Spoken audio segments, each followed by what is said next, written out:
So first, what you're gonna want to do is you're gonna pick up this brown clay, maybe mix it up with a little bit of this red clay, this orange clay, a very small amount, and then this yellow clay, an even smaller amount. Now, the first thing you're gonna want to do is have one like this, where you've already got some pencil scratches out of like some rock texture. This is gonna be the base. And then you take a wee bit of this red, just pinch it off, just like that, kind of like that, And then take a little bit more, and then flatten it out even more, pinch it up even more, and then just keep on. Now you're gonna wanna have this little pile right here, just a little pile of flattered whatever is left of your pinching of the red clay, and get it off your hands.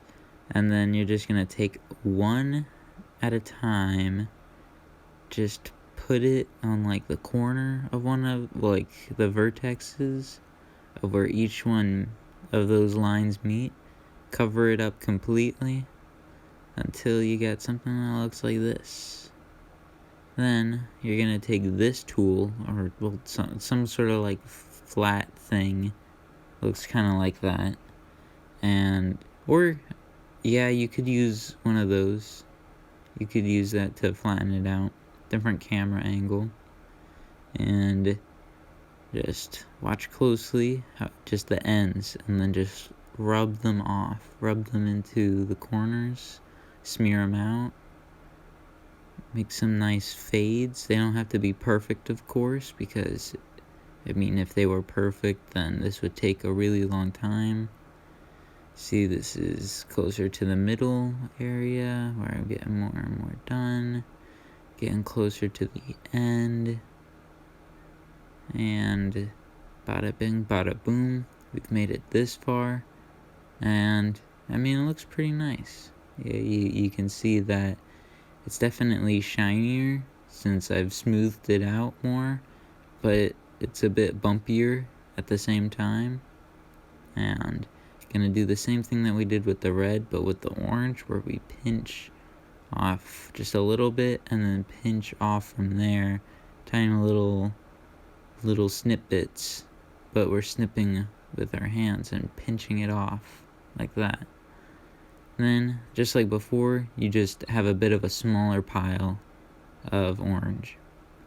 Then, again, just like before, but to a smaller and lesser degree, put the orange onto the red instead of the black. So you'll want to have that effect of like bringing up the color, Now here is the finished product after the orange layer. And then, just like the red and the orange, just pinch off just a little bit of yellow.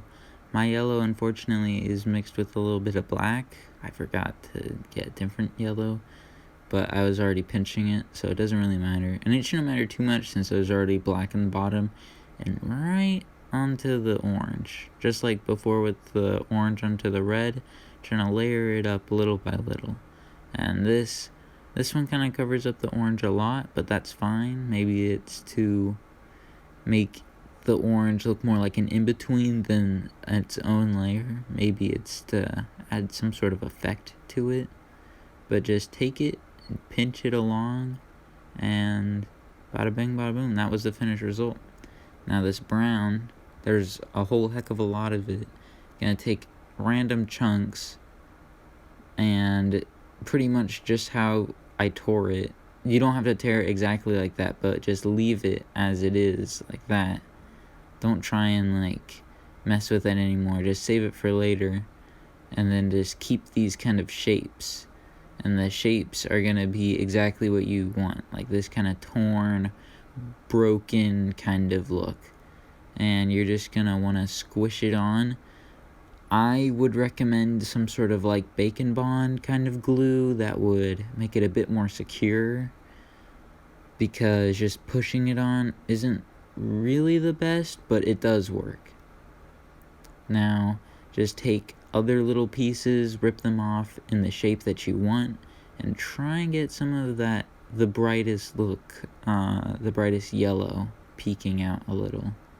So you see I'm trying to move it around, pinch it around to show that it's creeping up. And right there is the last of the rocks, and you're going to want to try and make it fit the perimeter. Now right here, I love this effect so much because it's so much fun. You get to just poke around with your ball stylus and just move the rock a little bit, and it really makes the lava look like it's creeping up. It really sells the effect, I feel. Now, getting in between these bits, you can see that they're a bit more joined together right there.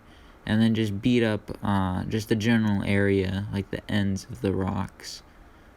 This will be where whatever miniature or just the base itself, this is where they'll be standing.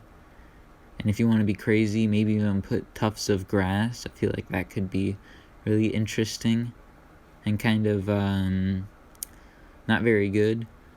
And right here, just beat it up. Just hit it with the bigger ball stylus, or you could use some other like flatter, rounded tool.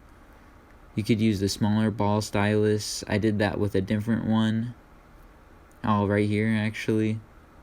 And just go to town. Just beat it up, add some texture, add some this, add some that. And that looks like it's about it. Now, this is the one that we did. Looks pretty nice, you know. It's not too shabby. Here's some other ones. That one has a bit more red to it. This one has some broken on the outside of the bigger one on the middle, just like that one again. Here's this one. Looks pretty interesting. Kind of looks like Africa in a way, if you really stretch your mind. And here is the final result. They look amazing. Thank you for watching.